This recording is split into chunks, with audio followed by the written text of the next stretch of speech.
రామకృష్ణ మాదిగ పిలుపు మేరకు మంచిర్యాల జిల్లాలోని శ్రీరాంపూర్ పట్టణ కేంద్రంలో కాంగ్రెస్ పార్టీ దిష్టిబొమ్మ తగలబెట్టారు. ఈ సందర్భంగా ఎంఆర్పీఎస్ మంచిర్యాల జిల్లా జనరల్ సెక్రటరీ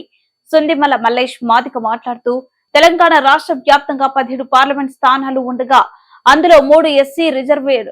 పార్లమెంట్ స్థానాల్లో ఒకటి కూడా మాదిగలకు ఎంపీ టికెట్ కాంగ్రెస్ పార్టీ ఇవ్వలేదని గతంలో ఎంఆర్పీఎస్ పెట్టిన మీటింగ్ లో రేవంత్ రెడ్డి జెడ్పీటీసీ నుండి ఎమ్మెల్సీ ఎమ్మెల్యే ఎంపీ అయినారంటే దానికి కారణం మాదిగలే అని నా కులపోళ్లు నా వెంట ఉన్నారో లేదో కానీ మాదిగలే నన్ను ఈ స్థాయిలో ఉంచారని అనేక సందర్భాల్లో తెలంగాణ ముఖ్యమంత్రి రేవంత్ రెడ్డి చెప్పడం జరిగిందని, మరి రేవంత్ రెడ్డికి మాదిగలపై తన ప్రేమ ఏమైందని ఎంఆర్పీఎస్ పక్షాన అడుగుతున్నామని, ఇలాంటి దొంగ మాటలు చెప్పి అధికారంలోకి వచ్చి మాదిగలను అణచివేయాలని చూస్తే ఖచ్చితంగా చిత్తుగా కాంగ్రెస్ పార్టీని ఎంపీ ఎలక్షన్ లో ఓడిస్తామని అన్నారు. ఈ కార్యక్రమంలో సుందిల మల్లేష్ మాదిగ ఎంఆర్పీఎస్ మంచిర్యాల జిల్లా జనరల్ సెక్రటరీ ఎంఎస్పీ జిల్లా నాయకులు మంతెన మల్లేష్ మాదిగ, చుంచు శంకర్ వర్మ మాదిగ, లింగంపల్లి స్వామి మాదిగ, ఆవునూరి భూమయ్య మాదిగ, ఎంఆర్పీఎస్ జైపూర్ మండల అధ్యక్షులు రామగిరి రాము మాదిగ,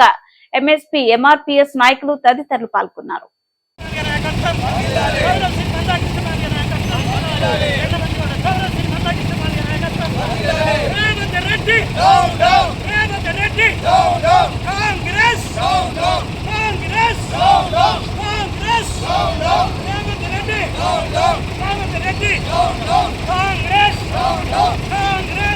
Congress!